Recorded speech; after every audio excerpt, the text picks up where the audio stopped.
Unidos, la situación en Brasil. Vamos a hablar con Amaury Chamorro, internacionalista. Gracias por estar con nosotros, bienvenido. Gracias, un saludo a todas y a todos que nos ven y nos escuchan el día de hoy. Comencemos por el proceso de transición en el gobierno de Brasil. No ha habido un discurso como tal del presidente Bolsonaro reconociendo el triunfo del que será su sucesor y por tercera vez presidente Luis Inácio Lula da Silva. ¿Cómo está Brasil en este momento? Bueno, hay que ver desde el punto de vista social en las calles. De cierta forma, el bolsonarismo movilizó una parte de su electorado, haciendo un ridículo pedido de golpe de Estado. Se concentraron al frente de cuarteles del ejército. Inclusive hay un video de un militante Bolsonaro que se mete al cuartel y lo lanzan hacia afuera del cuartel. Y también cerraron algunas carreteras importantes de Brasil, intentando generar un efecto de golpe de Estado, pero no lo han logrado. Por otro lado, ya el gobierno del presidente Jair Bolsonaro autorizó y va muy bien el proceso de transición. Entonces los equipos de transición liderados, en el caso del presidente Lula, es liderado por su vicepresidente, ya inician ese proceso importante que define realmente la aceptación institucional de la victoria del presidente Lula. ¿Qué significa precisamente el regreso de Lula da Silva para la región, para esa visión de izquierda, ahora con Colombia y México, con presidentes también de izquierda, una situación que no se había registrado antes? ¿Hacia dónde puede ir América Latina? Mira, el presidente, ahora con la victoria del presidente Lula, su tercera victoria, tiene la oportunidad de consolidarse como el más importante presidente de la historia de Brasil. Él fue el mejor presidente de la historia de Brasil por los resultados que tuvo. No obstante, él está a un paso de ser el presidente más importante. El más importante es Getúlio Vargas, que fue presidente durante los años 50, que hizo una serie de definiciones de la legislación del trabajo y la protección de la clase obrera y todo. No obstante, el presidente Lula sí tiene esa posibilidad ahora. Es un momento muy importante ya que existe una tensión en el país.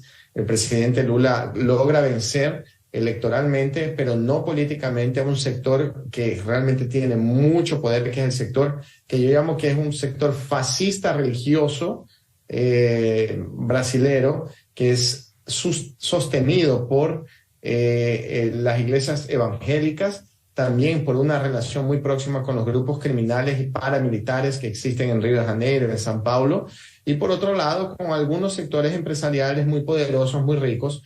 No obstante, no son así aquellos que son los dueños de Brasil. Entonces, ellos sí tienen mucha fuerza, tienen una capacidad de movilización. No obstante, Jair Bolsonaro en este momento ocupa el cargo de liderazgo de esos grupos, pero Jair Bolsonaro realmente va a desaparecer. Esos grupos van a generar un nuevo liderazgo que va a permitir consolidar aún más esa fuerza de ultraderecha muy violenta para poder enfrentarse a esta centroizquierda que acaba de ganar las elecciones. Ahí tiene que ser llevada en consideración y América Latina tiene que estar muy atenta porque este modelo fascista religioso se está viralizando, digamos, por todo nuestro continente. El presidente de México ha hablado de la integración de la región. ¿Cuáles son las claves en materia económica, energética, de tránsito, incluso porque tenemos severos problemas de migración?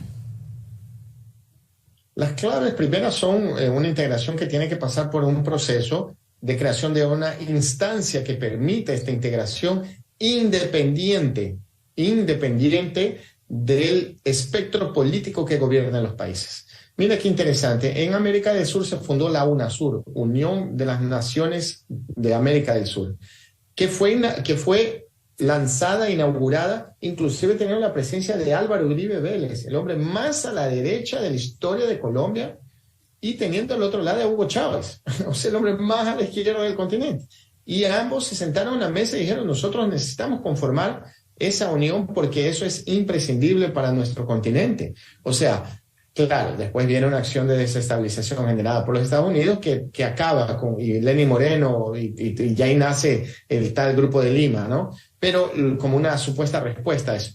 Es clave que exista una institucionalidad que permita el trabajo de integración como un proyecto de Estado de todas las naciones, que deberían tener claro eso. Lo segundo es que exista más rápidamente posible la integración económica de nuestra región. O sea, que nosotros tengamos más capacidad de tener ventajas arancelarias de la importación, exportación de productos dentro de nuestra región, que existe una capacidad de integración también energética. Recordamos que tenemos una debilidad, digamos, una fragilidad, no debilidad, una fragilidad de los países de Centroamérica y del Caribe, que tienen que ser acogidos en este proceso. Y también nosotros debemos mirar en la capacidad de entrar y definir, a negociar con los grandes bloques económicos del continente de manera unitaria, porque cada vez que vamos solitos nos debilitamos. Yo creo que este es el primer paso, generar una instancia que no sea una instancia burocrática que no sirve para nada, como es la ONU, como es el Consejo, como es la OEA, sino algo a una instancia que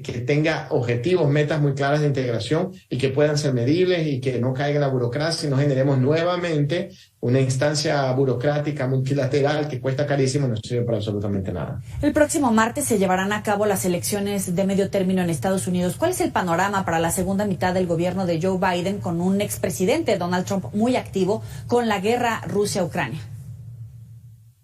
Yo creo, lo veo al presidente Biden muy débil, ¿no? Un presidente extremadamente débil, no solo desde el punto de vista de su salud, pero políticamente, ¿no? Yo creo que podemos tener una sorpresa en esta elección intermediaria, obviamente. Yo veo una figura como Trump muy fortalecido, mucho más. Yo nunca había, bueno, primero es un presidente activo políticamente, no un expresidente activo políticamente. Los Estados Unidos normalmente se retiran, se van a dar conferencias, se van a manejar sus institutos. En el caso de Donald Trump, él lidera un proceso del Partido Republicano y de una ala más extrema del Partido Republicano.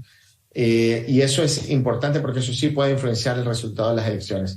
Ahora, hay que ver también cuál es el rol que va a jugar la guerra de Ucrania, que es una guerra para los Estados Unidos aún medio fantasma, ¿no? Por primera vez nosotros vemos una no gerencia, no participación, no liderazgo de los Estados Unidos en una guerra en un país distante, porque siempre ha sido así desde que se han fundado, porque obviamente el enemigo al otro lado es Rusia y sus 6.000 ojivas nucleares, pues nadie se va a meter ahí. Entonces, eso va a influenciar directamente el resultado de las elecciones. Yo creo que sí puede haber un giro a la derecha sensible dentro del Parlamento estadounidense y eso desequilibraría absolutamente nuestra región, porque la tendencia es cuando se derechiza el Parlamento que el gobierno demócrata tenga que hacer un poco más de concesiones y eso en materia de relaciones internacionales y la postura con nosotros los latinoamericanos siempre se acaba endureciendo. ¿Resultados cómo van a afectar a los migrantes, no solamente mexicanos, de toda la región? Sí, yo creo que nunca es bueno, ¿no? Para los migrantes hispanohablantes o los latinos de manera general, un gobierno, una fortaleza republicana, sea en el Congreso o en la presidencia de la República, ¿no? Siempre ha sido un partido que se ha sostenido con base en el racismo, pese a tener uno de los principales voceros ser un cubano americano, como es el caso del senador de la Florida. Entonces, sí hay una participación importante. O sea, debemos entender que, claro, los republicanos de la Florida acaban pendiendo mucho la balanza en contra de las políticas de los países que intentan una cierta soberanía en el continente. ¿Por qué? Porque la Florida es un estado imprescindible para la elección presidencial y sabemos que si la Florida de repente no se les da el cariño que se merece, que realmente ellos creen que deban merecer y normalmente son parte de la exigencia para los estados, es una postura muy agresiva de los Estados Unidos en contra de América Latina.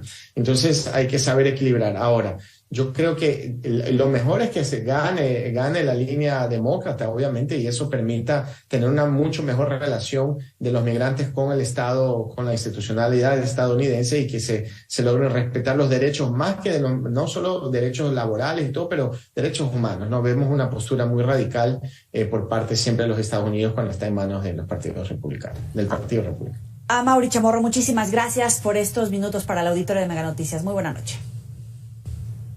No, gracias a ti, un saludo a todas y a todos. Siempre un gusto estar aquí. Sabe que puede recuperar estas entrevistas en los próximos espacios informativos. Y mire,